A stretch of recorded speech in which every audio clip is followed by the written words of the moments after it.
I'll walk with you down the avenue. Strolling down the avenues in Venice, strolling down the avenues I love, seeing all the people with their suntans, walking and talking and holding hands while strolling down the avenue in Venice, stopping with some friends to chat a while. Strolling down the avenue in Venice, you can always share a smile. I'm V. Gary Cooley, and I thank you for tuning in to V on Venice. I'm here today at one of my very favorite places in the whole area, Epiphany Cathedral. And this is where Larry and I try to come every morning to daily Mass. And it also gives me the opportunity to say good morning to my mother, because she lies right here in Memorial Garden, which is right outside the front entrance of the cathedral. And I bring her a little flower every day. Morning, Mama, darling. We're going to meet the rector of Epiphany Cathedral, Father George Ratzmann, and he's going to tell us a little bit about this very special Jubilee year of Epiphany Cathedral.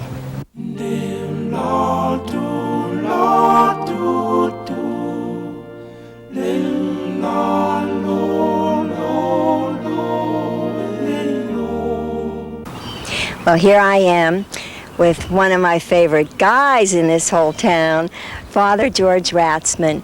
And, you know, I call you Father, but I feel like you're my son. Oh.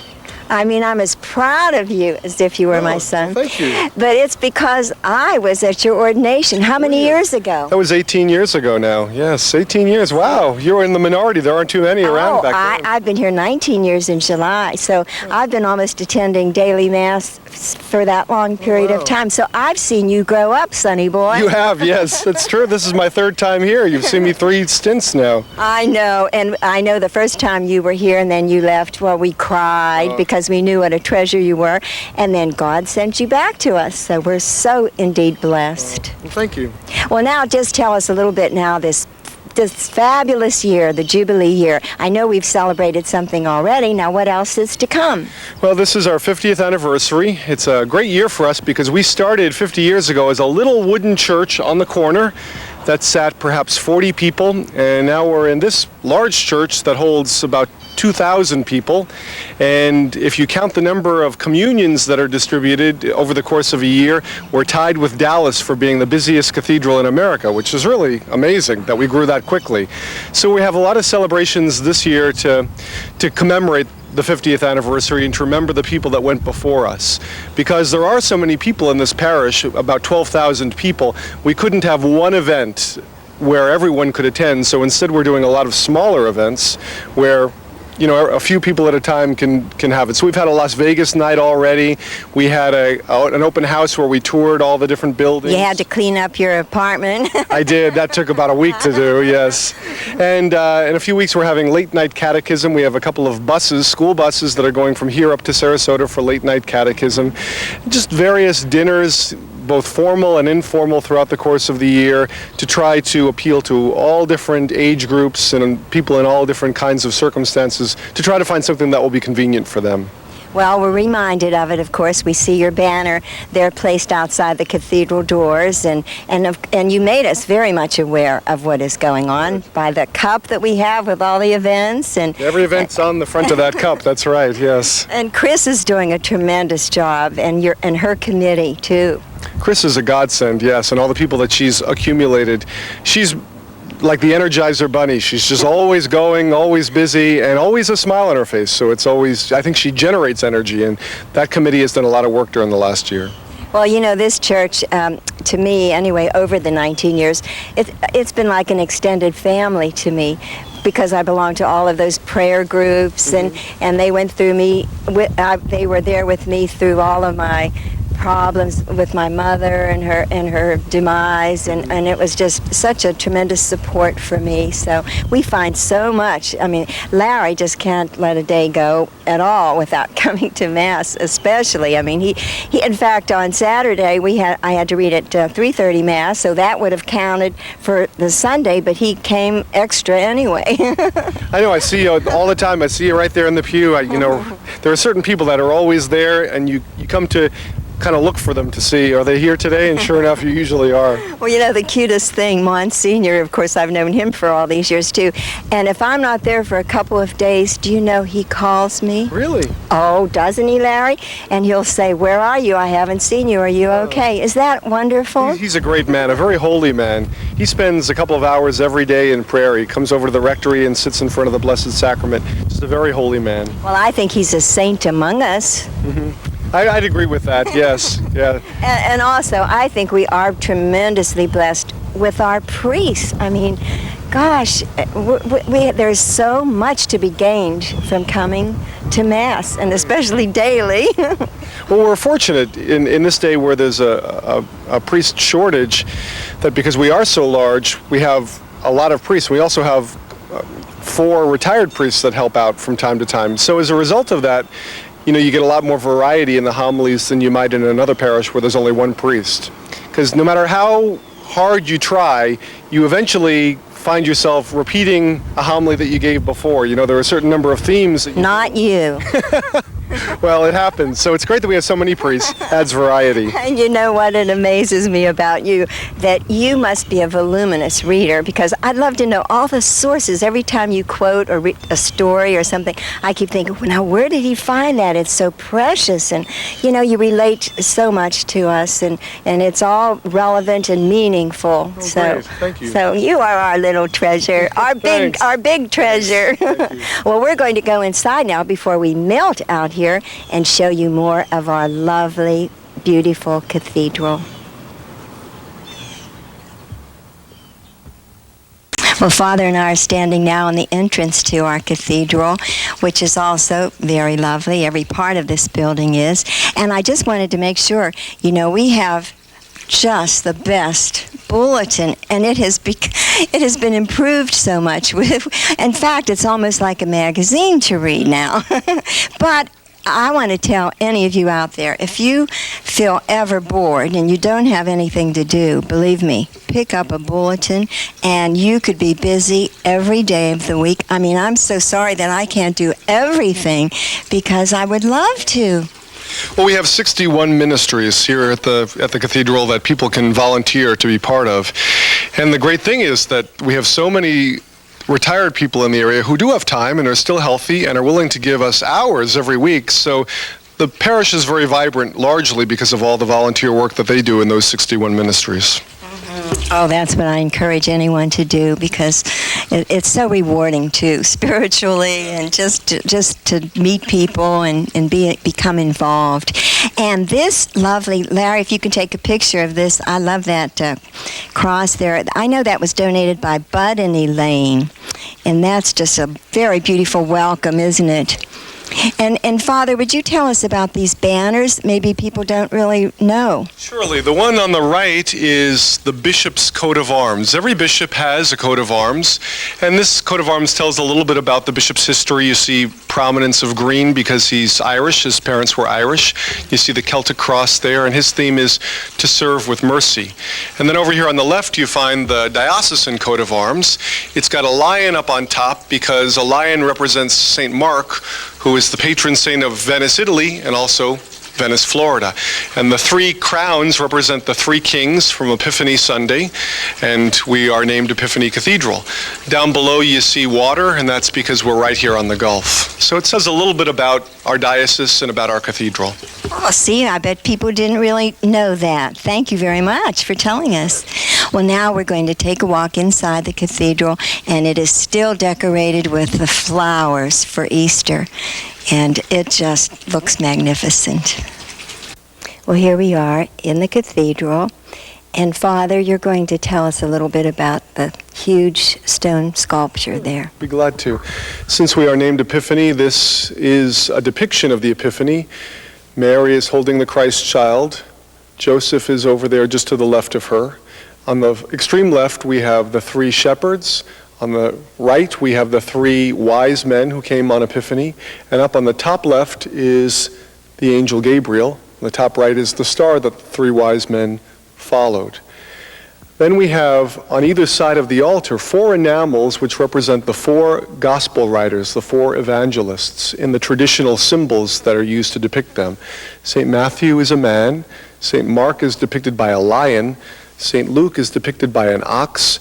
And St. John is depicted by an eagle. And it represents the fact that our faith is based on what we read in the Gospels. Over on the left also, we have a very small square where behind that there is a relic. Centuries ago, before there were days where you could have a picture or a snapshot of somebody you loved, the tradition was to keep a keepsake, a part of them, a piece of clothing, perhaps a clipping of hair. And we have a relic of St. Mark, the apostle, that we received from Venice. Venice has basically his whole body, and they gave us a small relic to commemorate our opening 20 years ago. And ironically, we were a very new diocese, so we didn't really have too much to offer in return. I was a seminarian, but I had the honor of offering what our diocese was giving in return, which was a ceramic flamingo. So I always have visions of this monastery in Venice, in this very noble area with a flamingo out front. I think it would be very fitting. Oh, that's precious. And look at all our lovely flowers. These are all donated by the parishioners. They give lavishly, don't they, of themselves, and they're generous. Now, they last. This is a couple of weeks after Easter already, and they're still beautiful. We're doing pretty well this year, yes. We've had a cool spring, fortunately, and that's helped quite a bit, yes.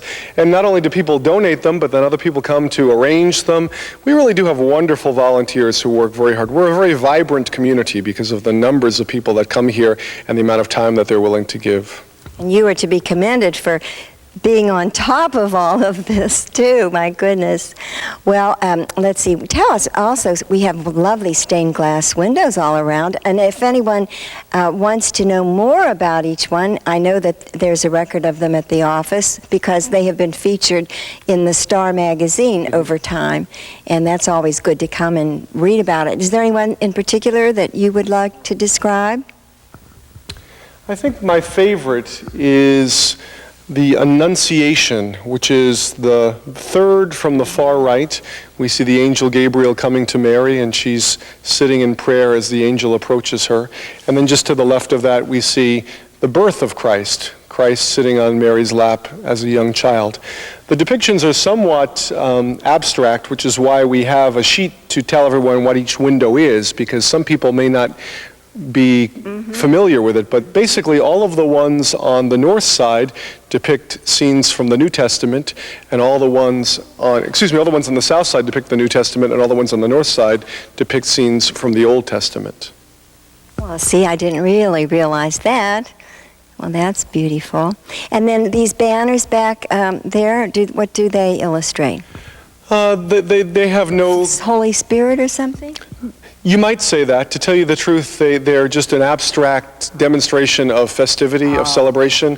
Easter is a time of joy, and so just to have a riot of color to suggest joy at the resurrection of Christ and at the possibility that all of us will be resurrected as well. Mm-hmm. And then I see that you still have the holy oils placed in the front of the altar here. Yes. In the ancient world, when you took a bath afterward, your pores would be opened by the hot water, and there was a belief that perhaps your health might spill out or something bad might come in, and so they would coat their skin with oil to protect their health. And that was an ancient practice, and because baptism started as an ancient spiritual practice, we have a spiritual anointing very much like that physical anointing, where we use oils to seal in the grace that the sacrament has given. So it's a sign at baptism that when you are baptized, God's love and God's promises last long after the water dries up. So one of the oils is chrism for baptism. One of the oils is the oil of the infirm, which is used to pray God's blessing upon those who are sick, that they might be healed or that they might be joyful and strong even in the midst of their illness. And the other oil is the oil of the catechumenate, which is an oil to strengthen those who are preparing for entrance into our church, to ask God to grant them the gift of faith. See, now that's something else we're learning today, that they have each a different significance. Yes. Well, I appreciate, too, that every second Saturday you have the anointing, too, of the sick. Mm-hmm. And that's a great blessing for us. The first Saturday of every month. I said Saturday second. Of every month, yes. People come, we have hundreds of people come who are sick and come to ask God's blessing for strength to deal with their illness. And it's a beautiful Mass. It's wonderful to see the faith of people who come forward for that sacrament. And we also started out in the Memorial Garden because that's a special place, I think. It's just so beautiful and so well maintained and so peaceful. And my mom is there, and I know she loves the birds, and I know she loves the kids at the school to hear them. And so it's just a wonderful, wonderful place. And there are over, I think, 500 people, souls. And what I love about that garden is that people visit all the time. There's hardly ever an occasion where someone isn't standing there saying a prayer. And so I feel like it's a place where you're remembered, and there's a constant remembrance of the people who are there. And hardly a time goes by when I go past there that I don't say a little prayer asking God to bring to heaven all those who are there. So it's a nice place to be. Oh, good. Then that means you're going to be praying for me and Larry here. Don't forget that. Okay.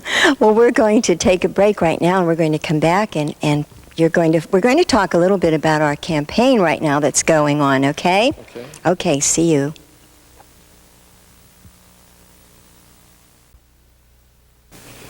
Well, welcome back to V on Venice at Epiphany Cathedral, here with Father George Ratzmann, my little boy. And we are in the chapel now, where we do have daily Mass when it is in season. Mm-hmm. Then you move us over here.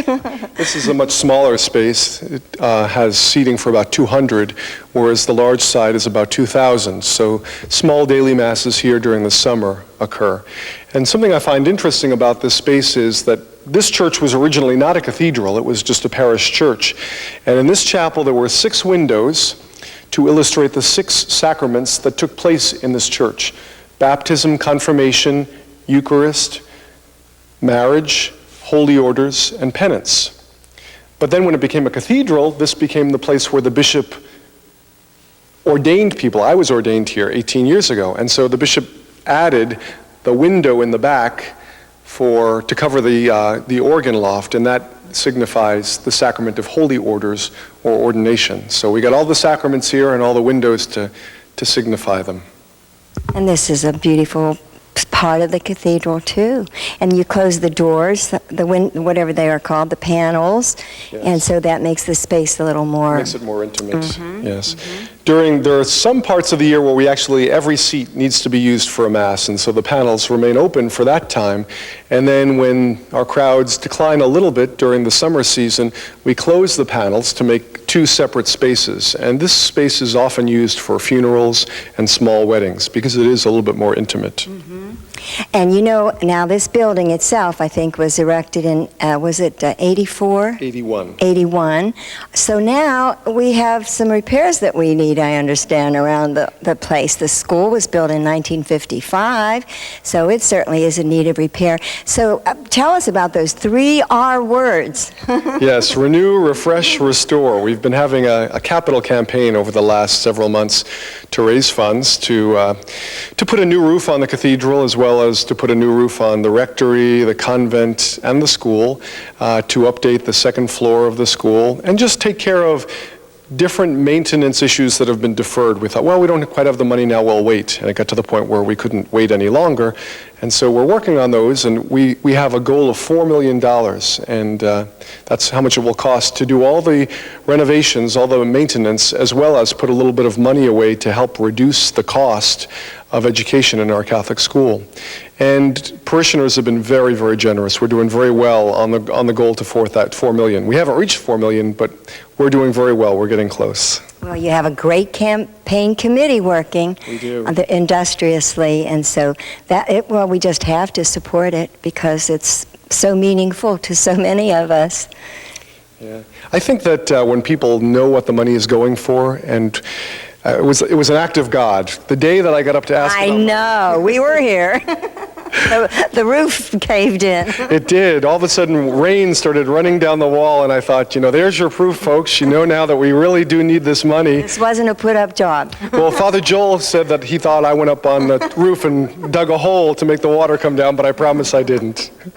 Oh, dear. Well, we do thank everyone who's come forth and is helping and contributing, and we want to remind you to hand in those envelopes because we need them. We just can't do without this cathedral and without our special priests, and especially my boy here, Father George. Thanks. We are doing very well. The money is coming in. I'm very grateful for that. People have really responded, and that's been great. And this is a home for not only the parishioners here in Venice, but it is, in a sense, a home away from home for all the Catholics throughout the diocese. When the diocese was formed 20 years ago, the Vatican made this the center of it, this the cathedral, and placed the bishop here. Our Bishop Nevin's our first bishop. And this is the central headquarters for the Catholic Church throughout the entire southwest quarter of the state of Florida. There are 70 parishes in the southwest that in some way look to Venice for leadership, for the bishop and his offices, and this officially is the bishop's parish. He's the pastor of this parish. That's why they don't call me the rector. They call me they don't call me the pastor. They call me the rector. Mm-hmm. Because the bishop is the pastor. In residence. Yes. Mm-hmm. And Larry, I think if you can get a little picture there, at least the back, now you can tell us about those chairs there. Yes. This large chair in the center, in Latin, is called cathedra, cathedra, and it's where we get the word cathedral from. It is the bishop's chair of office. It's a chair that signifies the bishop's responsibility and the power that the church entrusts with the bishop to fulfill those responsibilities.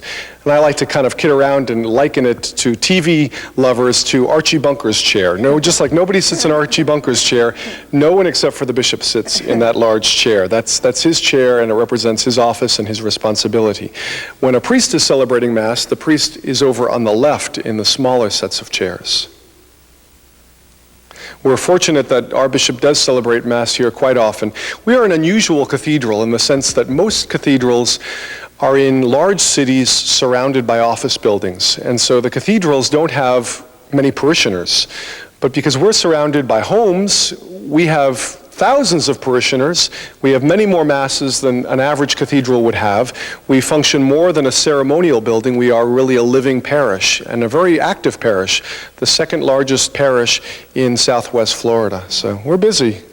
A lot going on. Well, we thank you so much for all that you've taught us and enlightened us about this cathedral. I mean, I've learned something, and I told you I've been here for 19 years, but I still learned something.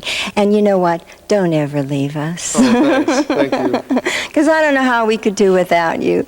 So I thank you so much, Father George. And Larry, thank you today for all your help. And we hope that we will see you the next time on V on Venice.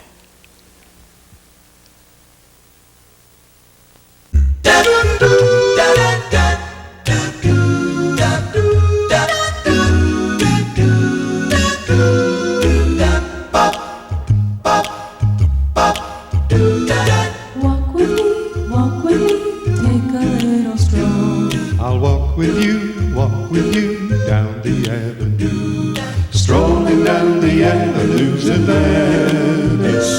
Strolling down the avenues I love. Seeing all the people with their suntans, walking and talking and holding hands while strolling down the avenue in Venice, stopping with some friends to chat a while. Strolling down the avenue in Venice, you can always share a smile.